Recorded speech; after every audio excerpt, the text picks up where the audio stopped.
All right, live look outside here this morning. We've got lake effect cloudiness, and look at how frozen Lake Erie is. Just a bunch of ice out there. It is so hard to imagine that there's going to be tons of recreation on that same picture as we go into the summer months. But that's what we get here in Northeast Ohio. We get a little bit of both.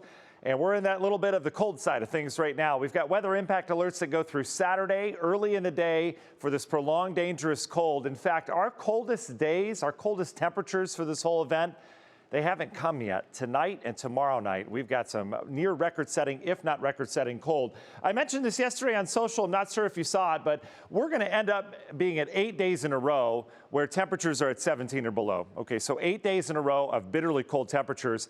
Going back into the record books, that's only happened one time in history. We're going to tie it. This was back in 1899, where we spent 8 days at 17 or below. So this is not typical January weather. Yes, we get this 2, 3, 4 days in a row, but not 8. This has been prolonged. So infrastructure starting to take a toll. Car batteries, you get it. 7 degrees right now over at Hopkins. Coldest readings are south. This is where winds have relaxed, and we've had some skies that have cleared out. We're warmer near the lakeshore. See how the wind is lighter down towards the south. Still a little breeze off towards the shore, blowing around some of that fresh snow we have this morning. Wind chill values in the -5 to -15 degree range. That's where we've kind of fallen here this morning. Remember, wind chill is not a static number like we show you. It fluctuates. Cold weather advisories out till 11 for those counties. Why no cold weather alerts for our northern counties? Well, we've got the lake effect clouds and snow. Acts like a blanket. And speaking of blanket, we have some fresh powder on the ground. Starting to dwindle, this lake effect is. I mentioned yesterday, this lake effect is going to be pesky next couple days.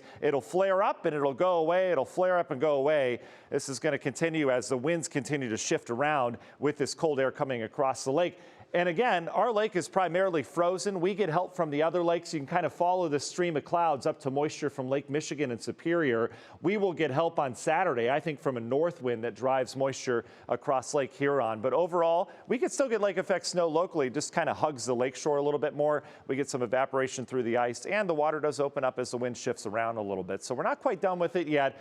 The U.S. is snow covered, though, 51% of it, the most in 4 years around here. You could take a snowmobile ride, go all the way down to Texas, New Mexico, and then you could go all the way up to the North Pole without hitting pavement. Just incredible, as this cold air has a nice little, it's kind of like throwing ice cubes in an igloo cooler, keeps things cold. That's what the snowpack does. So this cold air, as you slide it south, it doesn't warm up like it would if you had bare ground, and so that's why we're so cold, and this northwest pattern continues with that flow. Bitterly cold today, 15 for a high. Lake effect snow comes to an end. A few flurries this afternoon, possible out towards the west. Overall mix of clouds and sun. National Design hour-by-hour forecast. Let's talk temps on this, because tonight and tomorrow night are going to be our coldest nights in this whole entire stretch. Look at numbers waking up tomorrow morning. -4, -6, -10. Bitterly cold stuff. We're going to be pushing records, and then we'll do it again tomorrow night as this Arctic high brings in this cold air. Look at these numbers as you've got late dinner going on Friday. Incredible cold.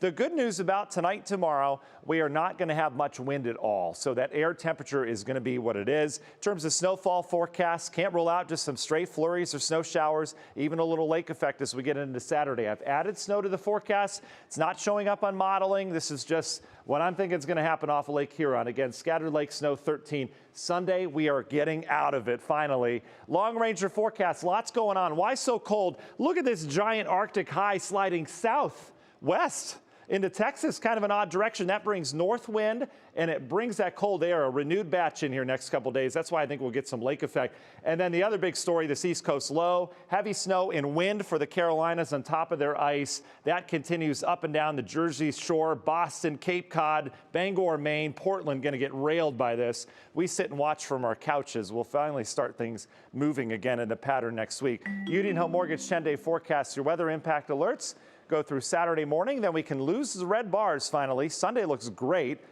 still way below average. And then in terms of next week, getting into the 20s, I do have some snow chances later next week. No big snowstorms, but we could get some good snow from some of those. And then in terms of the groundhog, I think Buckeye Check will have cloudy skies here in Ohio. That means he won't see a shadow, which means early spring.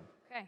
I think Punxsutawney Phil, I don't think the clouds are there yet, so I think Punxsutawney will see a shadow. Super confusing. Means Pennsylvania will be buried in winter even longer. So accurate, so we got to pay attention to that thing. Give it to Pennsylvania, as long as we get an early spring. That's right. We will get it. They won't. That's how it works.